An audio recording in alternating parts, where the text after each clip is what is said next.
extra large sa serbisyo publiko. At magandang tanghali po sa inyong lahat. At bago tayo magtugtugan, atin munang puntahan ngayon sa Malacanang ang press briefing na nagaganap ngayon. At nandun ngayon si XL Radyoman 5, Deo de Guzman. Sa Ramcy, pangin natin si Presidential Spokesman, Secretary Harry Roque.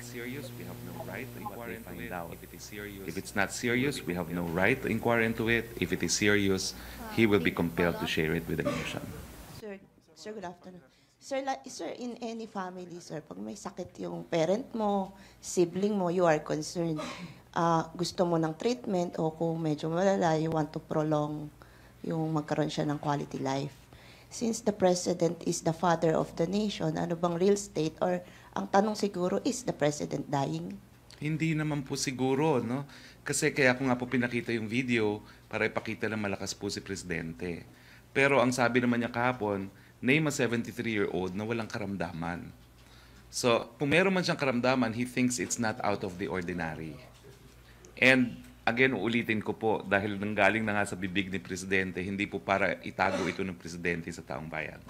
So right now, sir, it's not considered a serious illness? Right now, we don't know because he went for a diagnostic exam. Sir, a diagnostic exam since 3 weeks ago, tapos endoscopy again, it's not normal, I think. Well, I think from what he said, and again, you see, it's still private information, but because he made it public, I feel that I can restate it, no? So he said yes, he had a diagnostic test before his speech in Cebu, and they wanted to clarify something, and that's why it was limited to upper endoscopy. No, that's all that I know from what he said. Sir, yung growth, are you referring to a tumor or? Hindi ko po alam pero may tinignan na sa upper endoscopy. As I said, beyond what he has said, he's still entitled to privacy in this matter. No. I do not know. If I'm still here next week, then I will tell him perhaps we need to issue a medical bulletin, whether or not it's serious. Perhaps we would need to bring in your physician because it's the only way to stop all talk about your health. But I do not know also where I will be next week. Well, sir, it's just not all talk, sir, because it's a serious concern from the public. That's it why is a we want serious to concern, know. Thank you, sir. And we hope it is because the nation is concerned. But as I assure you, as a lawyer, he knows what the Constitution says. If it's a serious illness, he will inform the nation. Okay, follow up, Pia. Sir, you said that you will be taking the weekend to think about things. Ano po yung mga factors that you would be taking into consideration before making your decision? Well, number one really is how effective I can continue in this position or in a position similar to what I'm doing right now. I think it was very serious that I did not know what was going on. You said a position similar to what you're doing right now, sir. Yeah. Basically confirming that he offered you the position. No, I can't say because wala pa pong ganung posisyon. It's a suggestion made by the senators, and it came from the Senate President, and I understand that they, in fact, had discussed about this matter. No, that much I know.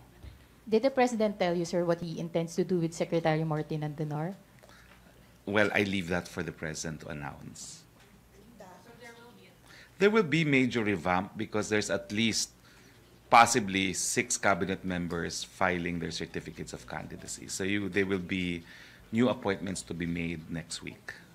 Sir, before the President made his decision not to appoint you to another position at hindi na sa senador, kinausap po ba kayo ni Presidente? That was the first time that he talked to me. In fact, he talked to me in private, but in the presidential table of the command conference. And after we talked, he also said something in public that si Harry Roque, ayaw ko nang wag mag-ingay-ingay muna siya dyan, bibigyan ko siya ng ibang trabaho, but he also did not specify in public what it was. No?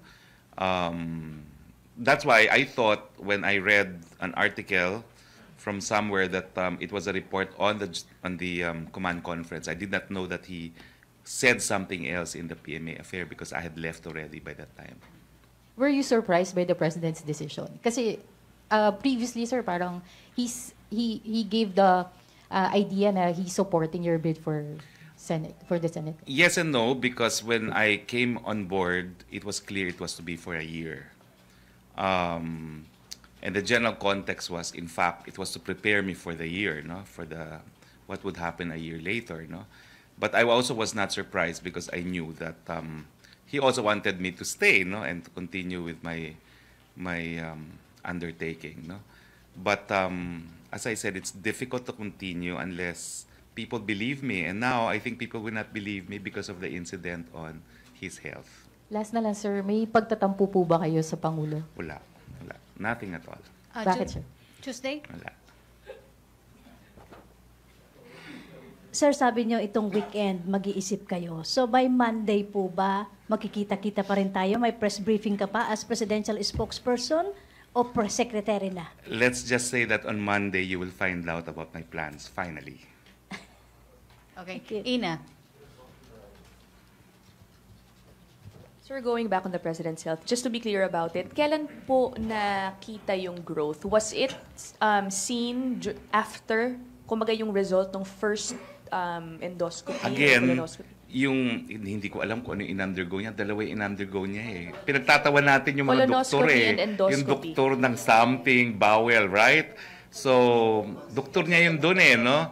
So, he had a general exam and after which, I suppose, no, from what he said in the command conference, they wanted a more specific exam, zeroing in on something.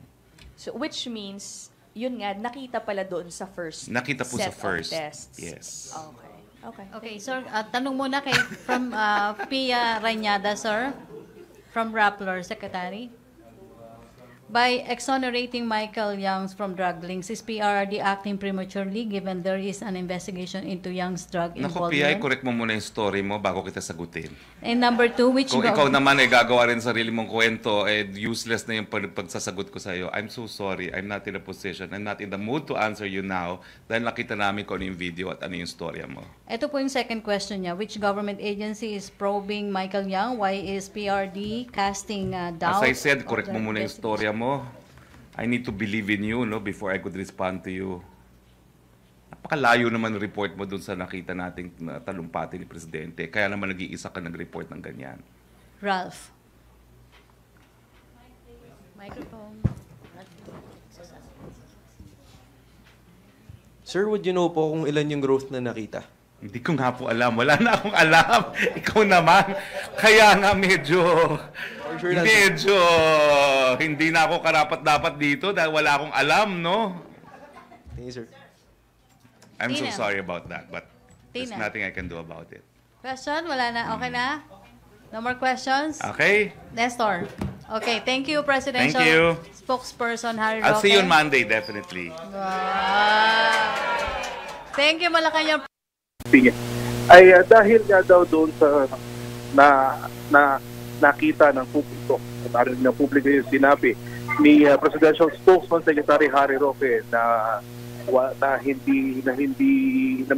sakit si Pangulong Duterte at nag-cast ng doubt ngayon ng publiko sa kanya bilang tagapagsalita ng Pangulo, ay pinag-iisipan nitong si Secretary Harry Roque na mag-video na. Pero ito ay sa kabila naman o sa harap naman din ng impormasyon na sinabi nito si Secretary Roque na merong inialok si Pangulong Duterte sa kanya na bagong posisyon na hindi ngayon nag-i-exist. So ibig sabihin, the President would create an agency or isang kagawaran kung saan ay doon ilalagay ito si Secretary Roque. Sinabi ni Secretary Roque sa buong weekend ay magpumuni-muni siya, pag-iisipan niya mabuti kung ano kanya magiging desisyon at malalaman natin yan sa darating na Lunes kung ano ba ang magiging takbo ng karera nitong si Presidential Spokesman Secretary Harry Roque na una na rin naman sinabi ni Pangulong Duterte na manatili muna at wag munang tumakbo para sa 2019 midterm elections. At doon nga sa naging briefing ay nilinaw din itong si Secretary Roque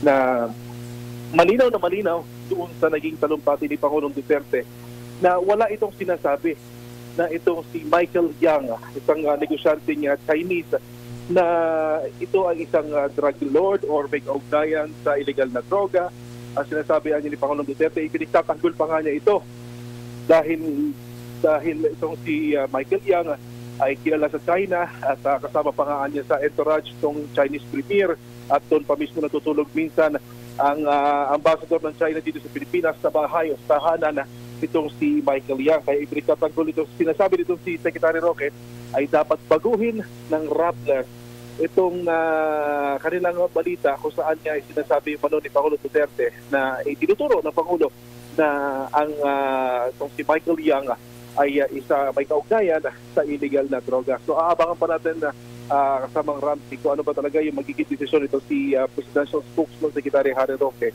doon sa kanyang magiging karera. Ito'y may alok sa kanyang Pangulo o kung siya ba ay magbibitiw bilang tagapagsalita ng Pangulo dahil nga ang sinasabi niya, ang isa sa mga dahilan ay paano niya magiging epektibong magagampanan yung kanyang trabaho bilang tagapagsalita kung hindi naman nagtitiwala sa kanya ang publiko. So yan muna mga balita mula dito sa Palasyo ng Malacanang.